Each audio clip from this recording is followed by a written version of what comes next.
points are gained or points are lost, there will be much to discuss. For analysis regarding tonight's Winnipeg Jets game, here are Dave Manouk, Ezra Ginsburg, and your host, Drew Mandel. The Illegal Curve post-game show starts now.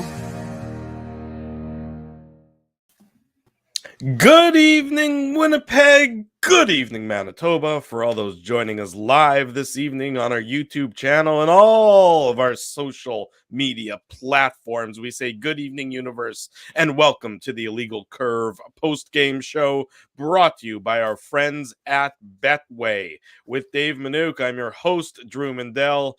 We'll have to reset the number of days since Ezzy missed a show banner, but that's okay. We can we'll trudge through this post-game show without Mr. Ginsburg, who assures us that he'll return for tomorrow night's post-game show. Dave, the Winnipeg Jets victorious tonight against the defending Stanley Cup champion Colorado Avalanche by a 4-3 margin, an overtime victory for the Jets. A very tidy effort, a neat effort against a very talented team.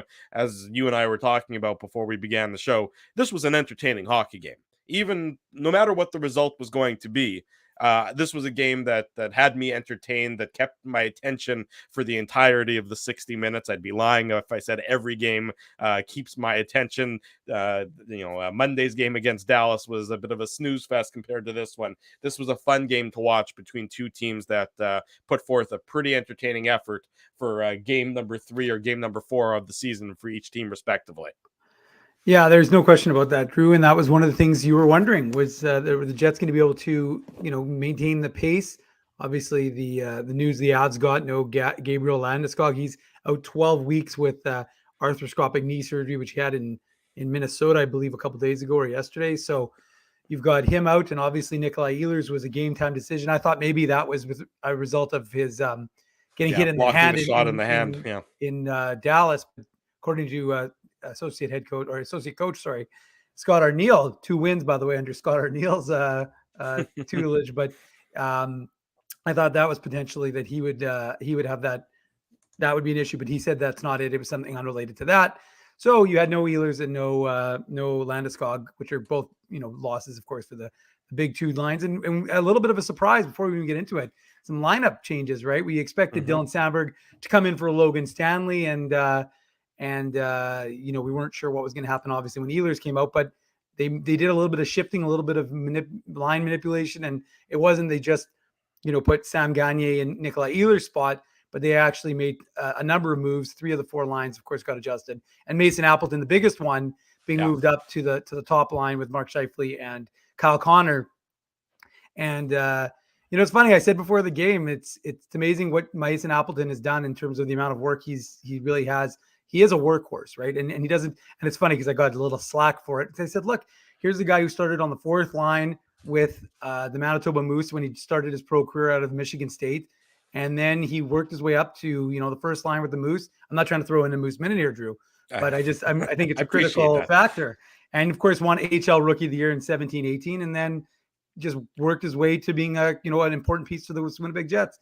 And showing that, hey, there's an opportunity here. And that's the key, right? That's the one word I always use, and that's what I said earlier. I said, it's all about opportunity. And if Mason Appleton can take advantage of it, well, then, that's going to be good for him. And of course, 2 assists for him in the game, of course, none bigger than the winner, but we'll get back into that. I just thought that was an interesting choice to throw Mason Appleton down to that top line. And, you add some size, a little bit of speed, and, a little bit of determination. It's not a bad combination for a player who's hungry. And so, that was an interesting way for this game to start for the Winnipeg Jets. And again, you're going up against I know the Stanley Cup champs aren't happy with their game right now. And some of the articles I was reading in the Denver Post, talked about how they themselves were doing some mixing and matching of the lines and that sort of thing. So, Colorado wants to make some changes, but regardless, they are still the defending Stanley Cup champs, and you can see it. You can see the talent is evident in their team. So, you got to give the Jets full marks for what they were able to accomplish tonight in Denver. Yeah, you're absolutely right, and you spoke eloquently there, Dave, about Oh, Mason Appleton, because I think a lot of us were expecting. Well, we're surprised that you spoke eloquently first and I foremost. was actually. But in addition to that, I think a lot of people were expecting to see maybe Sam Gagne get the bump up there because that's how the sort of lines looked in morning skate after Nikolai Ehlers left morning skate early. And Sam Gagne got moved up there for the remainder of the skate. It ends up being Mason Appleton, of course, which results in some line juggling on the bottom two lines. But you talk about opportunity, and Mason Appleton is a guy who I haven't been. The word I would use for him, since he's come back to Winnipeg, and last year was such a slog for everybody. But the word that I would have used last year for his time back in Winnipeg was a little underwhelming. I didn't know what what the Jets really had in Mason Appleton. I didn't know if he had sort of another level to his game. Now, this has been one game, so let's not get carried away and start saying, he's a Hart Trophy nominee or anything like that. But I thought Mason Appleton, with that opportunity, with the bump up to play with Scheifele and with Connor, showed more to his game than I thought. I thought he played physically, and that's when Mason Appleton, I think, is at his best, is when he's physically engaged. No more so than, of course, on that last goal, which we'll get into when we get into the Betway game recap. But in terms of the line juggling, in terms of the shuffling, I thought the coaching staff did a good job. I thought the Jets players themselves did a good job. Obviously, not having Nikolai Ehlers in your lineup is a detriment. That hurts. There's no way of sugarcoating that. But the Jets took a bad situation and they made the best of it. And again, a balanced effort, I thought, from everybody right through the lineup. Now, it wasn't all perfect, but that's because, frankly, the Colorado Avalanche are still a more talented team than the Winnipeg Jets, even without Gabriel Landeskog, who, as you mentioned, is out of the lineup.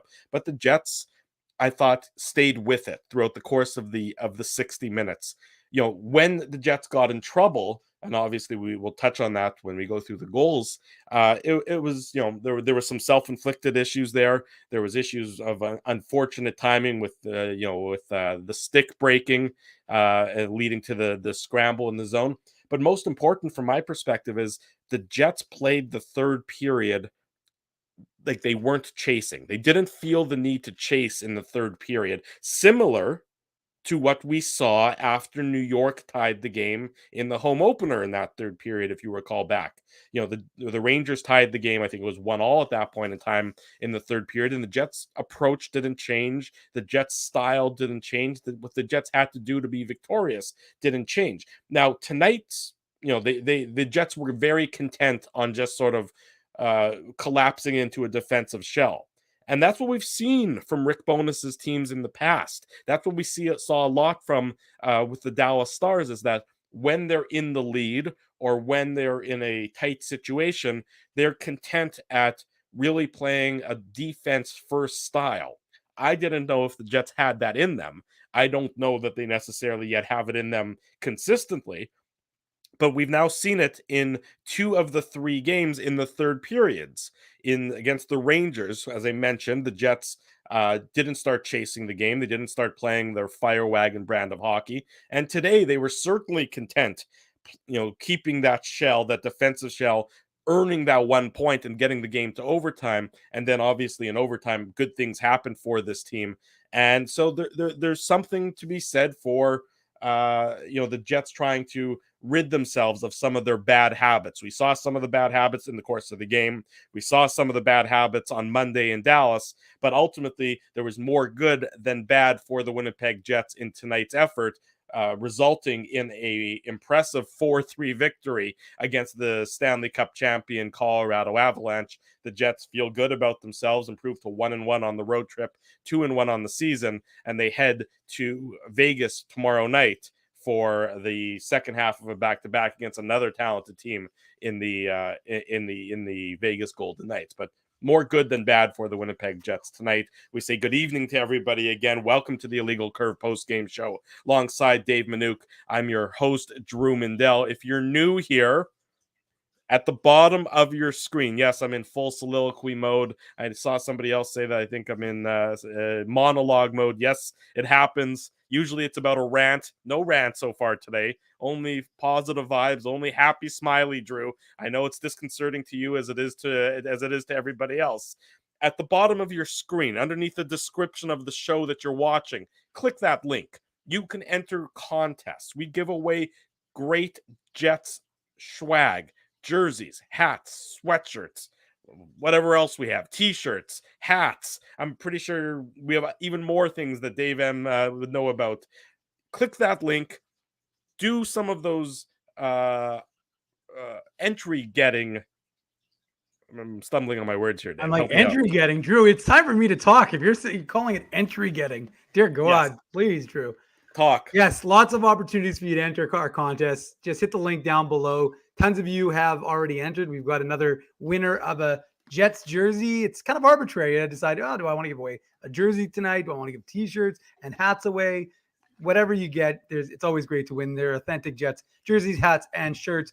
We've also got Seagram swag that we got last year. We're probably going to give a lot of that away when we appear at the ice fishing show in a couple of weeks. So we'll have more about that later on. Lots of great things to win. So you get to come here. You get to be part of the conversation, and folks get upset when I'm not talking. But the truth is, I'm really just reading the conversation anyways. I find it more entertaining than listening to Drew do his little soliloquy. So don't worry, folks. I'm with you. I'm a man of the people. Forget this. I'm not part of Drew's little elitism up here. I see a lot of people asking about the secret word. The secret word for tonight's game. Dave M is going to put it up on the screen. I am. The secret word in order to get additional entries into our contest. Tonight's secret word, all one word, all caps, mile high. Typically that's what Ginsburg is, but in tonight we're referring to it as where the Jets played in Denver. Mile high is the secret code word for tonight's entry into the Illegal Curve contest. Be sure to enter that to get extra entries. If you don't already follow all of us on our respective social medias, do that. Comment, retweet us, favorite us, share us. All those things will win you more entries. And later on in the program, we will announce the winner of the most recent Illegal Curve contest. Let's get into the Betway game recap, Mr. Dave. The Betway game recap is, of course, brought to you by Betway, one of the most trusted voices in sports betting, both in Canada and all around the world. Betway is the sports betting app that puts you, the customer, at the forefront. With a large selection of betting options and sports, as well as strong promotions and fair odds, what are you waiting for? Head on over to Betway and bet your way. Must be 19 years or older to play. Please play responsibly. Thank you, Rob, for saying I'm a good person. I agree. I was talking for far too long, but unfortunately, there's probably plenty of people who would disagree with me being a good person, but I appreciate the compliment. Nonetheless, Rob, you too are a good person. Winnipeg Jets opened the goal scoring for the third consecutive game. Sam Gagner, his second of the year, assist to Adam Lowry and Cole Perfetti. It's the Jets. It's a power play goal. So, of course, we should mention that this is the Jets' sort of revamped second unit on the power play with Nikolai Ehlers out of the lineup. And it's a bit of a goal mouth scramble. The first time I had to watch it, I'm like, how did Gagner get his stick in there? And the Avs defenseman, I believe it may have been Eric Johnson, if I'm not mistaken, not interfere and not block the shot, not get the puck out of harm's way. But Sam Gagner was able to do so. Eric Johnson, the puck bounced away from him a bit, and Gagner was able to sort of use a bit of a pitching wedge to get it up and over Alexander Gorgiev to give the Winnipeg Jets a 1-0 lead, 6 minutes and 52 seconds into the period. Yeah, the veteran Sam Gagner is looking like he doesn't want to go anywhere. He's an unstoppable force. So, and that's what the Jets need, because they need that versatility, right? They need someone who can do what he does, which is if he needs to play on the fourth line, he'll play on the fourth line. If you need to throw him up to PP2, then he'll do that as well. And I think that's the versatility that he brings. And look, you've already got 2 goals out of him out of 3 games. I mean, that's a huge win for Kevin Cheveldayoff. It really is. It's not as if he's taking up huge minutes in order to do so. So when you're getting that kind of production out of a guy who you've signed for that kind of contract, I mean, that's a big win, right? We talk about guys last year who were signed and playing on that fourth line. And one of the things we spoke about, and obviously this goal wasn't scored at 5-on-5, but the point is that, one of the things you needed was a contribution. You couldn't just you couldn't just hold your own. You needed to actually be able to score some goals and put the puck in the back of the net, because that's what the Jets needed last year, and they didn't have it, which was balance. And that's one of the things we talked about this year, is that they really need to have that move towards a much more balanced lineup, because, and we saw it, like you saw it in the shift length, right? Sometimes when these guys would take these shifts, especially in a place like in Denver, where obviously altitude plays a role. I mean, you have to be cognizant of that. So for a veteran guy like Sam Gagner to get the Jets on the board and get the good feelings going early, I mean, that's massive for this Jets team, which is, they weren't feeling good about themselves after that game in Dallas. And we talked about it, Drew. We talked about it on the Saturday show. How difficult was this opening 4 games of the season, right? The Rangers, Dallas looked like they were going to be tough again. You didn't know what they were, but they were a playoff team. You got Colorado, the defending Stanley Cup champions, and now you got Vegas. So those 4 games were really tough games. And now, you're feeling good about it. You've got 4 to the 6 points. So again, like I said, you're not satisfied, but you know that you've accomplished something. And again, you want to get obviously 6 out of 8 if you can, against finishing it off against Vegas before you come back for Toronto. But to me, the critical element is having the versatility of a Sam Gagner, who, I mean, there's no ego there either, right? Like, he's just happy to play a role on a team and get that opportunity. And that's obviously going to be my buzzword for the 22-23 season. Although I think it was my buzzword for 21-22 as well, because I believe I overworked it when we spoke about Eric Comrie at the beginning of the summer. And boy, as a quick sidebar, what a performance he put on yesterday against the Edmonton Oilers. 46 saves for Eric Comrie to pick up his first win for the Buffalo Sabres. And I know a lot of folks were happy about Eric Comrie picking up that win yesterday at Edmonton. But look, getting back to this Jets team, I mean, that's what you need to see. You need to see that there's an opportunity for these guys, and to be able to do it without needing to suck up the minutes of a Cole Perfetti or a Kyle Connor or a Pierre-Luc Dubois. They're able to get it done within the structure of this team. And so that to me is a huge factor. And again, 3 games into the season, you're not planning the parade, which I saw ironically was written into the chat early into the chat. But I mean, again, like I said, you're not going to win if you don't have depth scoring, and that's one of the things that Scott O'Neill was asked about by our boy Kenny Weeb today, was about the concern with lack of secondary scoring. Well, they got that today, and someone said, I think in the chat as well, we always love to give the chat the shout out, but who would have thunk it that Neil Pionk would have more goals than Kyle Connor? And of course, 3 games into the season, so it's easy to make that joke, but at the same time, you're getting contributions from the defense. One of the things that Rick Bowness talked about. The defense is coming.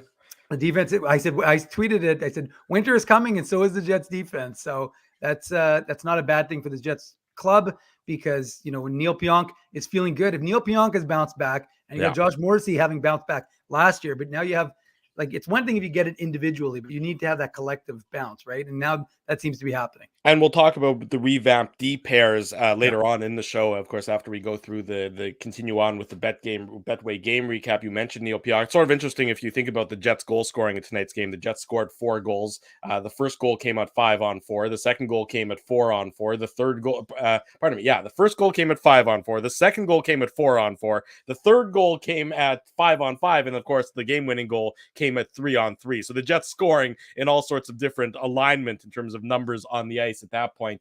You mentioned Neil Pionk with 2 in the game. His first came at the 13:21 mark of the first period. Assist to Mason Appleton. We talked about Appleton's impact on tonight's game, and Josh Morrissey. And it's the D is being activated here. Mason Appleton finds Neil Pionk in a prime scoring opportunity, in a prime shooting zone with more space on the ice. You would think the Avs would be the more dangerous team given the firepower that they have, but the Jets in this instance, and of course in overtime, Neil Pionk gets into a scoring zone. You put any NHL player, I don't care how close to the bottom of the lineup they are, in a high danger shooting zone, they have the ability, they have the capability, they have the skill set to notch one. And Neil Pionk certainly notched one at the 13:21 mark to give the Jets an early, or a relatively early, 2-0 lead in the first period, Dave. Yeah, and I mean, I think it's about having that right level of aggression, right? You saw Neil Pionk being willing to jump up and get into the play, but also knowing that he's going to have someone who's going to back him up, who's going to be back there. One of the forwards is going to recognize that he's taking an aggressive stance, so he's got to get back and he's got to cover for him. And heads up play by Mason Appleton, right? And I mean, we talked about it. He's got to be. You can't just be on the first unit and not be producing and not doing things, not creating.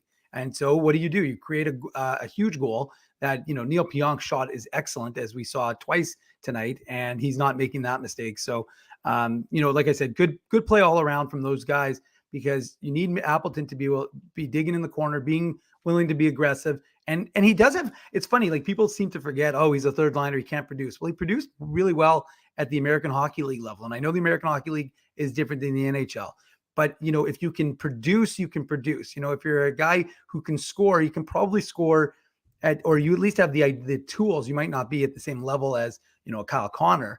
But again, you have a general idea, and you start to get a feel. You start to get an that there's that expectation on you. So what does Mason Appleton do? He sets up Neil Pionk, and Neil Pionk it really makes no mistake there, Drew. I mean, he just hammers that thing home, and all of a sudden everybody's like, what is going on right now? Just a 2-0 lead over the defending Stanley Cup champions. Themselves, combination of pinching themselves and waiting for the other shoe to drop, I think. That's right. Do you remember it was last year where the Jets, would they jump out to that 3-0 lead against the Avs in the first period and ended up losing that embarrassing 7-3 or 8-3 game, whatever the final was last year. I think everybody still was having some PTSD flashbacks to the possibility that may be occurring. And for a bit there, it did look like that might be occurring in that second period. The Avs get on the scoreboard at the 2:14 mark of the second. You knew they were going to push, and you knew that they were going to start to control some of the play, and they certainly did in this instance. Mikko Rantanen, his second of the season, assists to Nathan McKinnon and Devin Taves, and truly assists also to Mark Scheifele and Josh Morrissey, who both failed to clear the puck. And that's what we've seen so far this year, time and time again. When the Jets fail to clear the puck out of their own zone, it often ends up in scoring chances and or goals for the opponents. Scheifele was trying to clear the puck at the defensive blue line. You saw Kyle Connor sort of blow the zone, waiting to try and get a breakaway pass. And I understand the sentiment behind it. And again, it's hard to sort of get rid of some bad habits. And this one may have been an instance where those bad habits came to bite the Jets. I thought Scheifele should have been able to get it out, but he wasn't. And then the Jets started to scramble. And when you're scrambling against the Globetrotter Avalanche, you're in trouble. Josh Morrissey got the puck on his stick, and I think he was almost surprised that he got the puck on his stick, because he, in a very un-Josh Morrissey-like fashion, sort of just immediately slapped it to try and get it out of the zone. Failed to do so, and then you really felt the other shoe was about to drop. And after more cycling and more cycling and more cycling, and the Jets were completely gassed and completely out of position and discombobulated, it ended up with Mikko Rantanen all alone. And Mikko Rantanen all alone is trouble for all goaltenders, including Connor Hellebuyck. 2-1 for the Jets after that sequence of events. Yeah, there's no question. I mean, I was watching the game, and as the cycle was continuing, I was like, well, this is only going to end up in trouble for the Winnipeg Jets. And of course, it ends up in the back of their net. And look, you just learn that you cannot afford to make mistakes against, and that's not rocket science, but you can't afford to make mistakes against a team like Colorado, because they'll make you pay. And that's what happens when, I'm going to use a Drewism here. Your attention to detail is lacking. There you go. Then your attention to detail is lacking. The invoice is in the mail for you using a Drewism. You know that. Sure. But I believe it's ultimately licensed to a legal curve, so I'm all good. But the point is that that you just have to be aware of the fact that you just can't afford to take the half a second off. And we talked about it. I think, it's similar to, if you think about it, when Pierre-Luc Dubois took his eyes off Tyler Seguin against Dallas and just lost focus on him for just that amount of time. And those little fine details of the game are the ones that, if you lose them against upper echelon teams, then you're going to be made to pay for it. And Connor Hellebuyck could do nothing against on that goal. I mean, he really had zero chance on that. I mean, it was in the back of the net before he even knew what was doing. So credit Colorado, because they showed that why they're the defending Stanley Cup champions, when they're able to cycle the puck like that against a decent Jets team, against some pretty good guys out there. And they didn't make them look like it was a bit Harlem Globetrottery. I would agree, Drew. So 2-1 for the Jets at that point in time. Cole Perfetti regained. Goal Perfetti. Perfetti with G, regains the Jets 2-goal lead. That comes at the 9:44 mark of the second period. Assist to Blake Wheeler and Pierre-Luc Dubois. An unnamed individual texted me during the course of the game, heaping criticism upon the play of Blake Wheeler and Pierre-Luc Dubois. Well, they both showed him with their efforts on this Jets third goal. It starts with Dubois winning a forechecking battle, winning a puck battle behind the net. He gets the puck out to Blake Wheeler.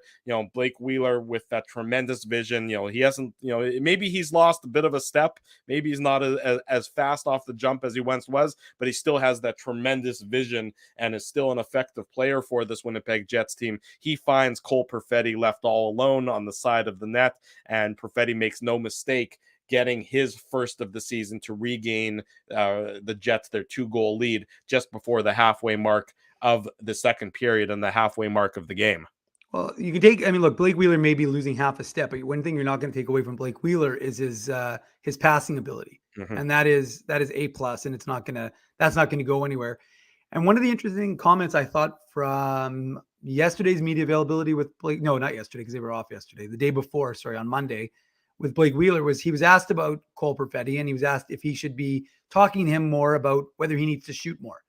And Blake Wheeler's response was, no, I don't need to get into his head. I don't need to tell him what to do to give him sort of bog him down in that regard. I just have to, he knows what to do. He's more than capable. He'll know when to shoot.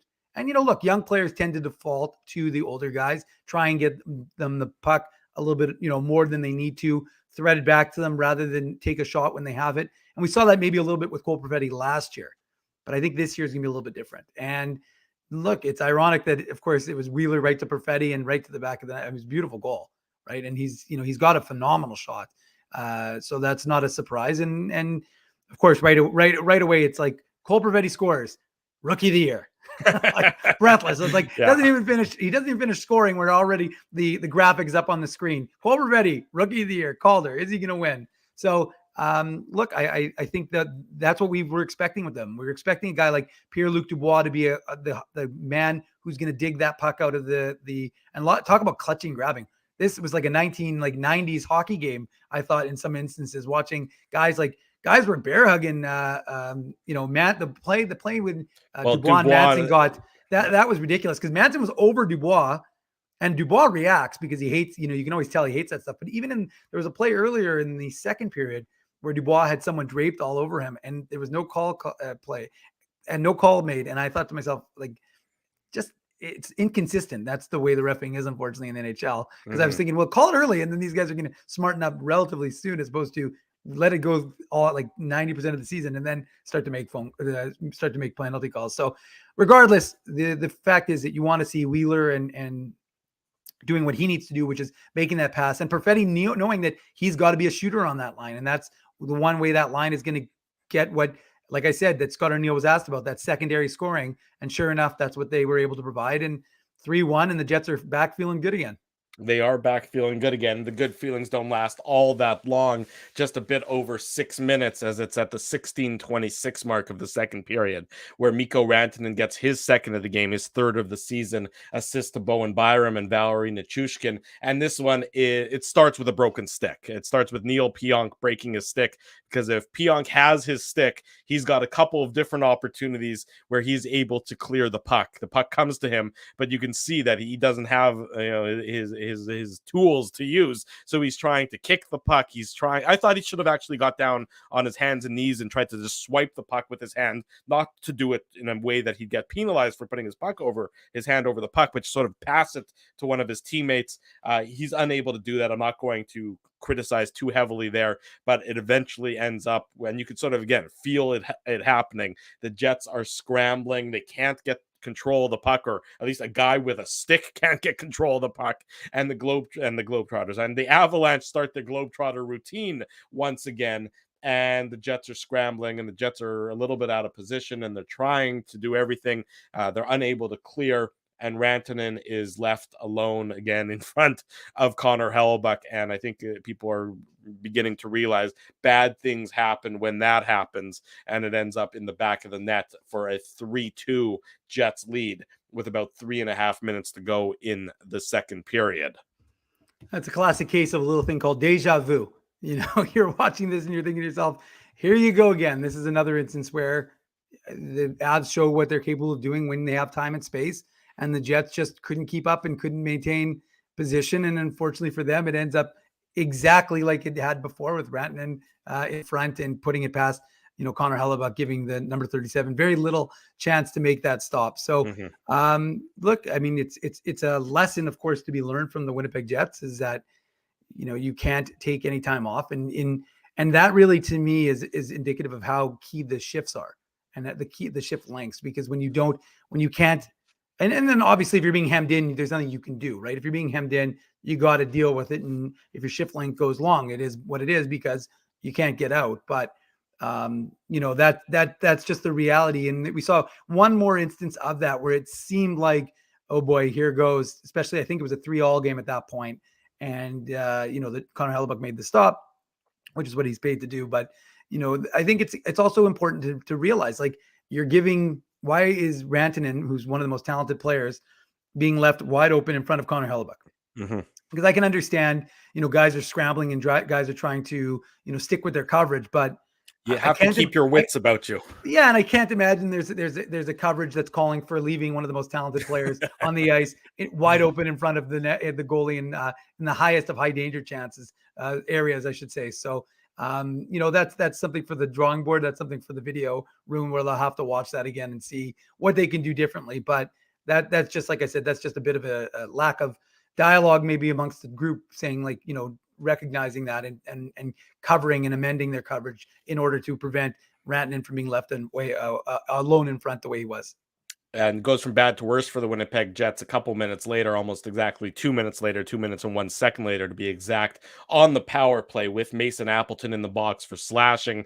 Nichushkin, his 5th of the year, assist to Rantanen and Makar. And I think coming into tonight's game, the Avalanche power play was operating at something like about a 50% success rate.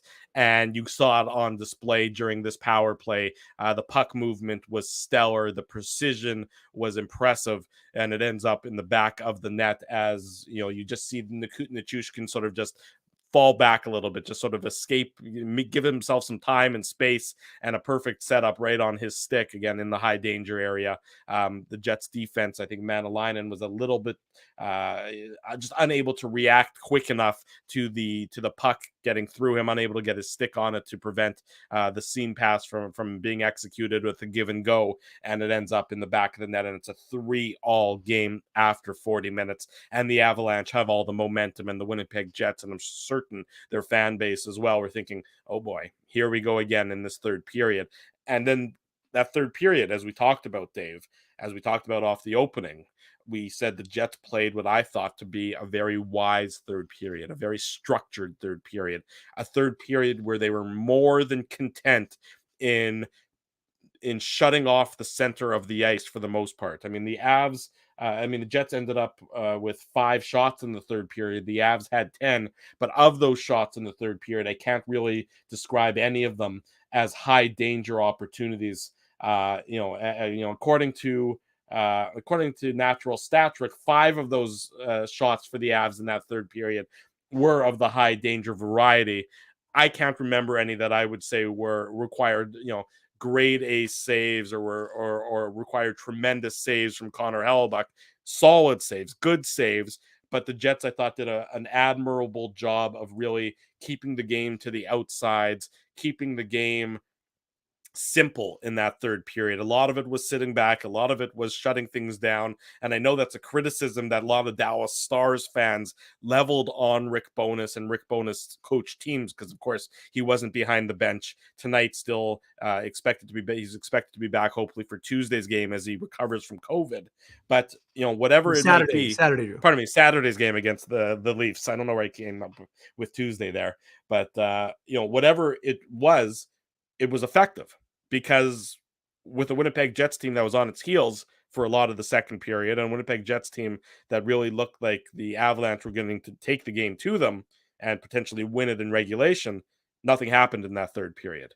It was a very effective third period for the Winnipeg Jets, which resulted the game going to extra time, both teams earning the 1 point, and then it going to overtime, where the Winnipeg Jets at the 31-second mark won. Neil Pionk, his second of the season, his second of the game.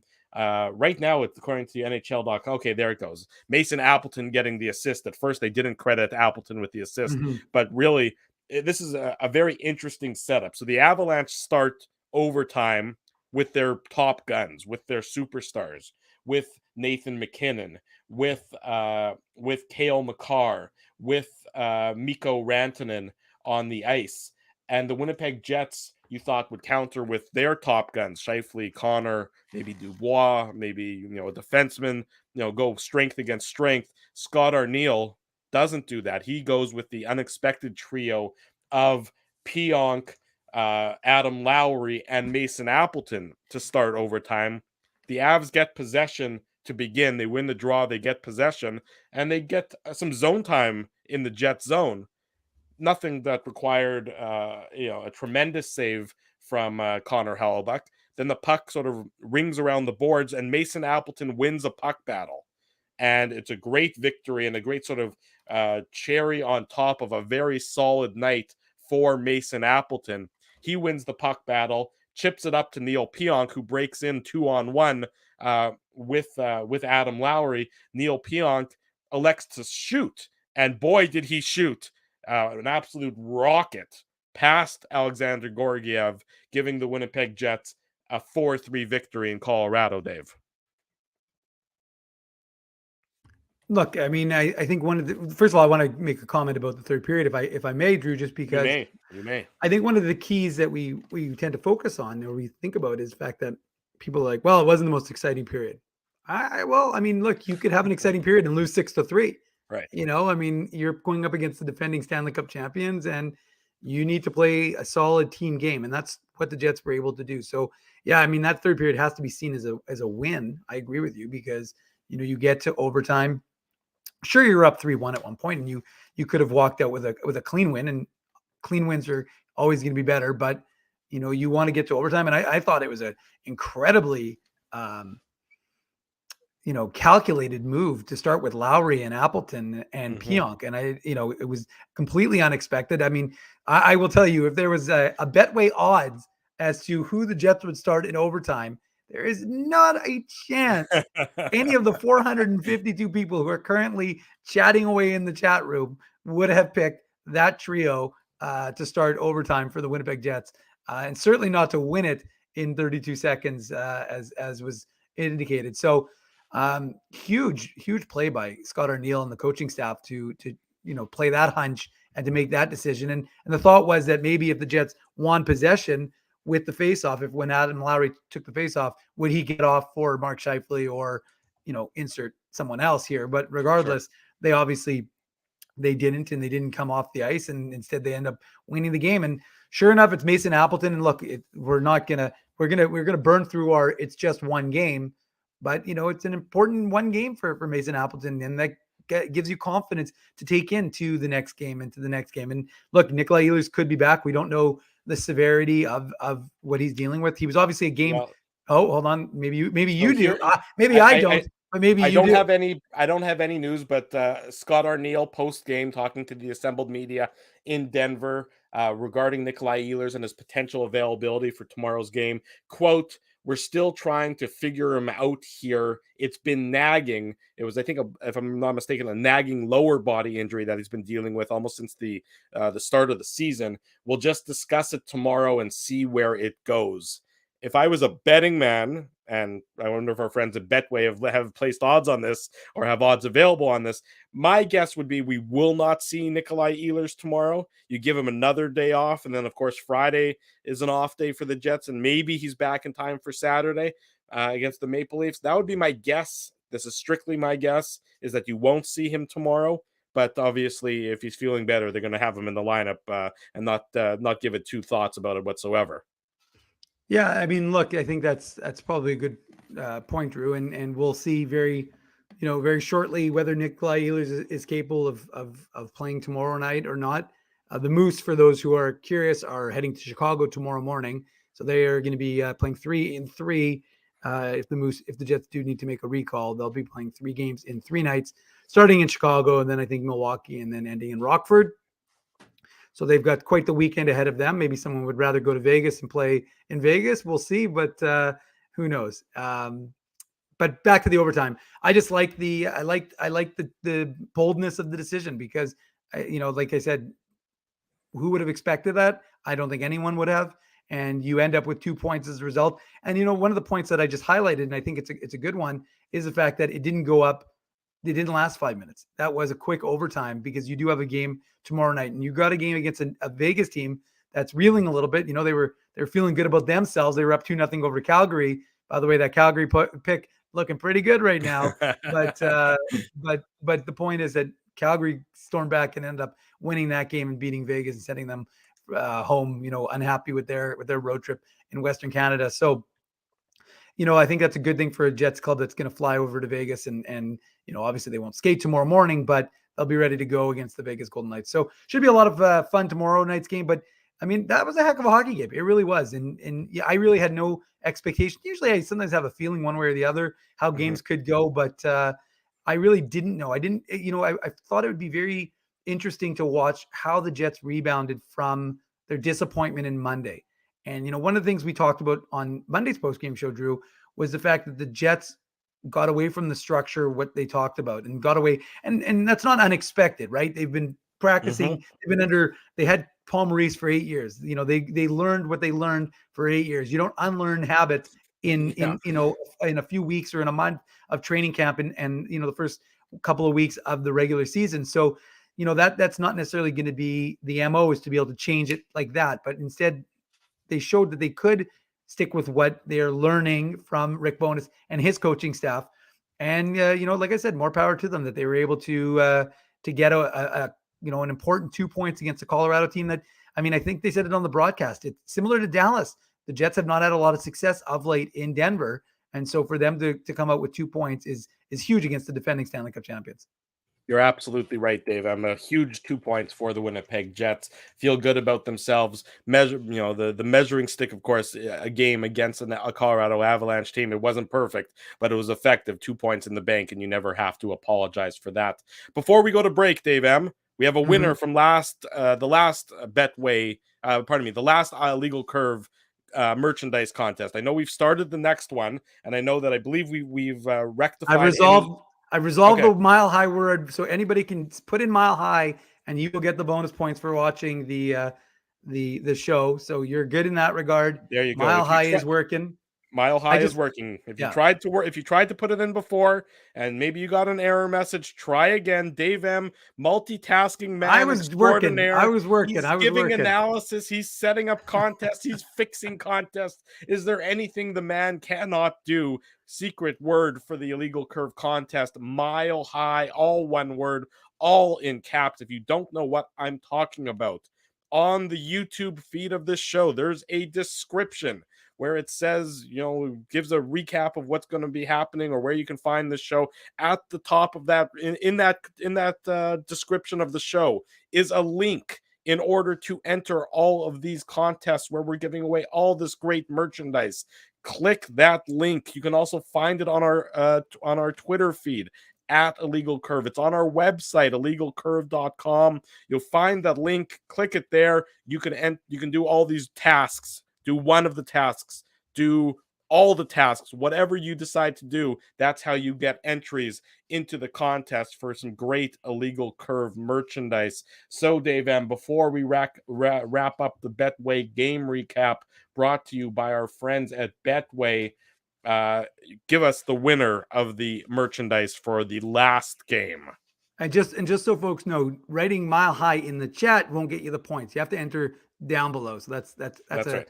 That's just something I want to point out. The winner of the second Illegal Curve contest and the winner of a Jets jersey. I'm kind of thinking of your choice because before I was giving away the Heritage Classic, but the first winner, Shane, was Kapik. I said to him, he added a Heritage Classic. So I said, would you want one of the other two that we have, which are the home and the away? But he loved the Heritage Classic. He wanted the Heritage Classic. So Shane Kapik, our first winner, got the Heritage Classic. And now we will give Graham Omalon, I hope I'm pronouncing it right. You're the second winner of the Illegal Curve contest and a Winnipeg Jets authentic jersey. So you're going to have to, Well, you don't actually have to do anything because I've got your email. So I will contact you and you'll be able to send me all your info. And we're going to have you have a new authentic Winnipeg Jets jersey of your choice, Heritage Classic, home or away. And congratulations from Illegal Curve, and wear it in good health. Exactly right. Congratulations to Graham Omalon, the winner of tonight's contest, or the contest for the last game. Be sure to get your entries in and we'll give away another jersey or another toque or another hat or another shirt, another sweatshirt, whatever it might be. We're going to give away something again real soon. So get your entries in now. That's been the Betway game recap, brought to you by our friends at Betway, title sponsor of the Illegal Curve post-game show. It's simple, fun, and safe to bet with Betway. So head on over to Betway and bet your way. When we come back, more of the Illegal Curve post-game show. We'll continue to talk about the Jets' victory over the Colorado Avalanche. We'll talk about the D pairings because we saw some shuffling there. Haven't really touched on that. We'll talk about that. We'll do the Tough Duck hardest hitting comment. Much more to come. I'm Drew Mandel. He's Dave Manouk. You're all watching the Illegal Curve post-game show. We're live on YouTube and all of our social media platforms. Don't go anywhere. Jerry Seinfeld, Chris Rock, Jon Stewart, Dennis Miller, Brad Garrett, the biggest acts and all the up-and-comers. They've all made their mark at Rumors Comedy Club, North America's longest-running independent comedy club.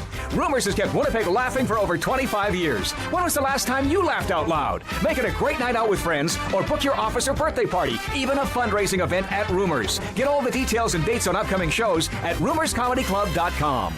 He winds up. Oh, looks like Ezzy took that one right in the choppers. A blistering fast puck hurts like HE double hockey sticks. That's why I let the pros at Linden Market Dental Center turn my yow into wow. Get your brilliant smile back with state-of-the-art restorative and cosmetic dentistry from real pros. And remember, always wear a mouth guard. Now that's solid on ice advice. Learn more at lindenmarketdentalcenter.com. Creating smiles for life. Whoa, Ezzy, everything okay? You look stressed. Of course I'm stressed. We're moving, the house is upside down, the kids failed miserably at packing the fine china, and my life is in chaos. Chaos! Yes, that does sound like a problem. What am I going to do? Ezzy, relax. Rolly's Transfer Moving and Storage is the answer. With 60 years of experience in moving Manitobans and a track record of exemplary customer service, one call to Rolly's and your stress is gone. No job is too big or too small. Just visit Rollies.com and they will take it from there. Thanks, Dave, and thank you, Rollies Transfer Moving and Storage, online at Rollies.com. Dave, my man, why are you in the car already? It's hours until game time. Drew, it's because I'm stressed out right now, driving around downtown Winnipeg, looking for a parking spot, and I'm not finding one. I've lost Ginsburg. I don't even know where that guy is right now. Dave, haven't I taught you anything? Do what I do. Pre-book your entire month's worth of game day parking with the Grid Park app. It's super easy to use and saves me both time and stress. Well, Drew, I'm not independently wealthy like you are. So I'm sorry that I don't have millions of dollars to pre-book my parking month in advance. What's that going to cost you? $25? How about $5? Come on, $5? No way. $5. I'm not telling you a lie. And our listeners can get a free park with the new special promo code Illegal Curve. Guess what? There's more. Come on, there's more, Drew. You're lying to me. What more could there be? Grid Park now has underground parking, so my car can stay warm during the game. So wait a second. All the driving around I do, looking for parking, minus 40. You're telling me I could be toasty warm in a car after the hockey game? That's exactly what I'm telling you. Underground parking. Just download the Grid Park app. That's GRYD Park and use the code Illegal Curve. All one word. You'll park for free your first time. Hi, it's Drew from Illegal Curve here. Selling your home can be stressful, but it wasn't for me. Thanks to my friends at Zappia Group Realty, they made the process so easy. My home sold within 48 hours and with multiple offers. Zappia Group Realty took care of everything with their exquisite customer service and attention to detail. If you want to sell your home for more in less time, get started by talking to Frank and Mauro Zappia of Zappia Group Realty. Online at zappiagroup.com. For 3 generations and over 80 years, Tough Duck has been making apparel that works and plays as hard as the people who wear it. From jackets to work boots and everything in between, Tough Duck's clothing can handle the harshest environments, even the Illegal Curve hockey show. Work to live, Live to play. Visit toughduck.com.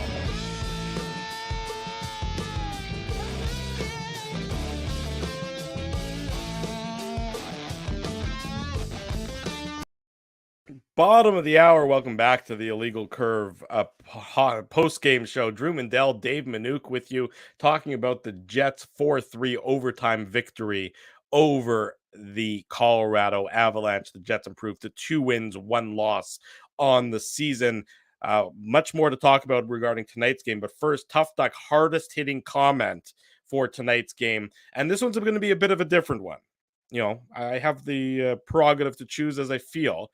And tonight's winner is Arc Sign. Arc Sign, you are the winner of tonight's Tough Duck hardest hitting comment because you picked up on a great joke in the Rollies transfer commercial where you say, to be honest, if you let the kids pack the china, you deserve it. And Arc, I'm glad you picked up on that because I think that is a quality joke that I've written a while back now, and I don't recall anybody else commenting on it, and I could be wrong.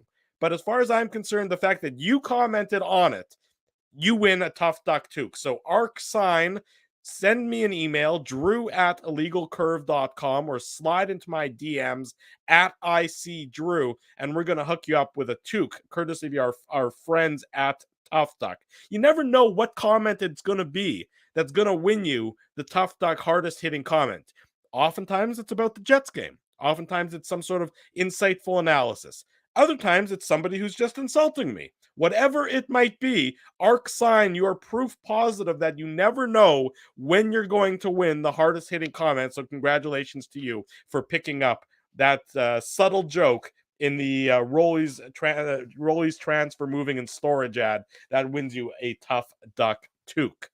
Dave M., we're going to be live on location this Saturday at Canada Life Center for the pregame skate for the Jets and the Toronto Maple Leafs. So the Illegal Curve Hockey Show live on location at the arena. So in behind us in the background, you'll see morning skate. They might look like ants, the players, but you'll see us there. But if you want to see us up close and personal, even where you can come and gaze upon our beauty or run away in horror at the actual sight of us, where are we going to be in the next couple of weeks?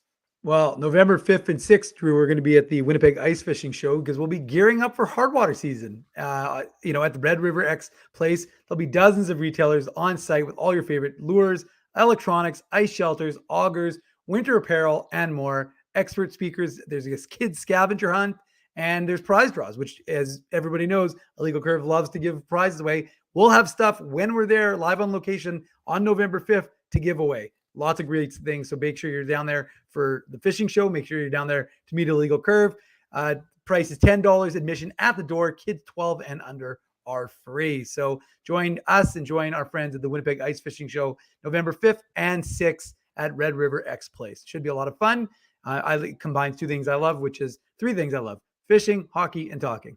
There you go. What about Illegal Curve? Fishing, hockey, Illegal Curve. Well, I kind of think Illegal Curve and hockey are kind of synonymous. They're synonymous, so yeah, okay, I just enough. I interchange them. I think about them the same thing. It makes perfect sense. So yes, we can look forward to that coming up at the beginning of November. We hope that some of our friends come down and support, of course, the Winnipeg Ice Fishing Show and come say hi to Dave, Ezzy, and myself as we will be broadcasting live from there. Dave, let's talk about the defense for the Winnipeg Jets because we saw some significant shuffling of the Jets D entering tonight's game. Morrissey and Pionk played together. Schmidt and Dillon played together. And what a lot of people have been clamoring for, including us, we saw Dylan Samberg enter the lineup and play with Dylan DeMello.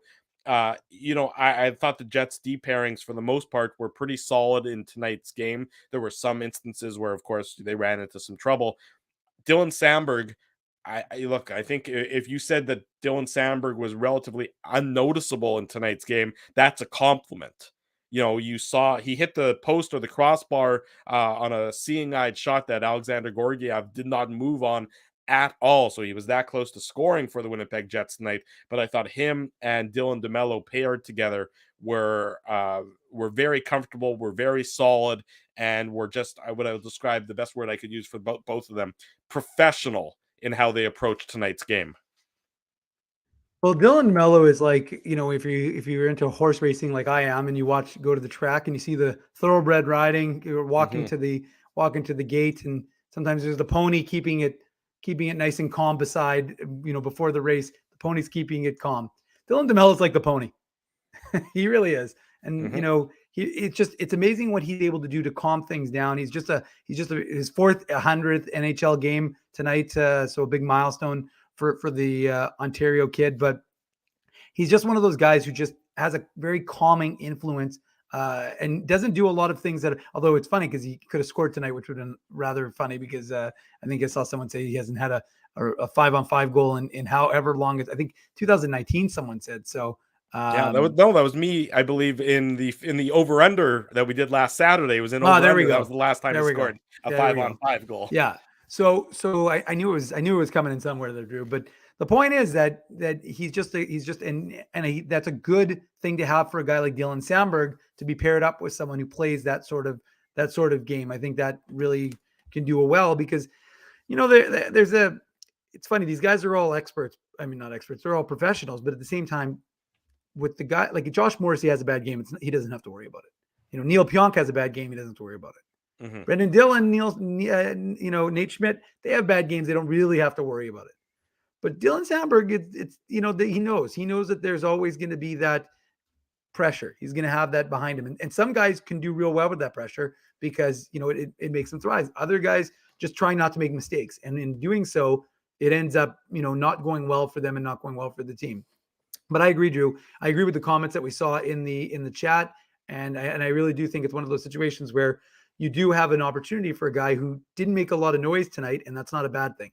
And Dylan Sandberg's game is that it can be he has a little more offensive flair, but for the most part, he's going to play defensively solid, and you want him to play big and strong in front of the net, and that's what you saw from him tonight. And I think going forward, and look, we saw I mean, I talked to him for half an hour today in the summer, and that he feels good about his opportunity here, I think. And I think he sees that, hey, you know what? I've got a chance to do something. And I know if it wasn't, let's be realistic, guys. If it wasn't for injury last year, he would have played a lot more games than he did. Right? I mean, injured on the first day of training camp. Well, no, I'm not talking about that. That was the high ankle, but I'm not talking about that one. I'm talking about, when he got injured, I think he had played like 7 games in a row, and then all of a sudden got that injury. And then, of course that derailed him a little bit, and then came back and played the last, I guess, what was it? 8 games of the regular season. So I think it was more, we know that had he not been injured, he would have been in this Jets lineup, and that would have given him a ton of confidence. And now you're sitting there, and look, training camp's a hard thing to measure, right? He doesn't play the first 2 games. So he's sitting there and he's like, well, I'm behind Logan Stanley, and regardless of whether people are like, oh, it should be Dylan Sandberg, it should be Logan. The fact is the coaching staff who ultimately make the decision, they're the ones who said, okay, Logan Stanley's going in. So they let Logan Stanley go in, they pulled him out, and now Dylan Sandberg gets that opportunity. And we may see something similar, provided everybody stays healthy. We may see something similar to what we saw last year, which is Dylan Sandberg gets into this lineup and you can't bring him out, and you're not going to get him out. And none of us would be surprised if Dylan Sandberg entrenches himself into that, whether, I don't really care. The numbers are what they are, whatever they are, but in that 5-6 role on the Jets. And you know what I liked? And I liked the pairing of Nate Schmidt and Brendan Dillon together as well. I thought Nate Schmidt played a more comfortable game, a more confident game, being paired with Brendan Dillon. Brendan Dillon, there was one play, I believe it was in the third period, if I'm not mistaken, where he had Nathan McKinnon streaking down his left side, and Brendan Dillon did a very effective job, did exactly what you would want of him, successfully rubbing out Nathan McKinnon into the boards, preventing it from becoming any bit of a dangerous opportunity when it looked like it could have been very easily. I like these D pairings for the Winnipeg Jets tonight. I thought Morrissey and DeMello struggled at times, certainly possession-wise they did. If you look at the Corsi 4 number in tonight's game for both of them, look away, it's kind of ugly, more than kind of ugly. But, I think that these, Morrissey, and did I say, yeah, Morrissey and Pionk. Did I say Morrissey and DeMello? I meant Morrissey and Pionk. The numbers aren't great there. But, for the most part, I would not be surprised at all, and I would have no objection to these being the D pairings moving forward, at least, for the Winnipeg Jets for the foreseeable future, barring injury or anything else, because there was a lot to like, I thought, from the revamped Jets D pairings for tonight's contest. But of course, you can't rest on your laurels too much. I don't even have a laurel to rest on. The Jets have to get right back on in action. You have to get prepared for a Vegas Golden Knights team tomorrow night that has been playing, I believe, at least they had been playing some decent hockey to start the year. I haven't checked to see what they've done recently. Maybe I can do that right now while I'm yammer-yammering right here. But the Jets back in action, of course, tomorrow night in Vegas, 9:30 p.m. puck drop, if I'm not mistaken, which will make 3-1 the Golden Knights are. They lost their last game. It's 9 o'clock puck drop. It's 9 o'clock, not 9:30. Okay, No, good. 9. I just saved myself some sleep in that case. Not only that, you also saved the chat. We would have had people showing up half an hour late because of you, Drew. You're right. That would have been my error, and I apologize for that. You're right.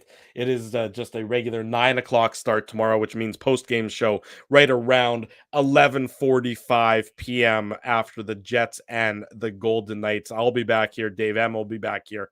Ginsburg says he'll be back here, but frankly, who knows with that guy. In any event, Dave and I will be here, and I hope all of you will be here to join us as well. If you haven't already done so, smash the like button. If you haven't already done so, yeah, do it right now. Smash that like button. Subscribe to our YouTube channel. You get entries in the contest. Comment on the videos, folks. Even though you comment in the chat, which I love.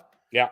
But I also respond to I try to respond to almost all the comments. Sometimes if they're mean, I don't respond. But generally speaking, I respond. If they're mean, though, I usually laugh and I'll screenshot them and send to Drew, just so you know.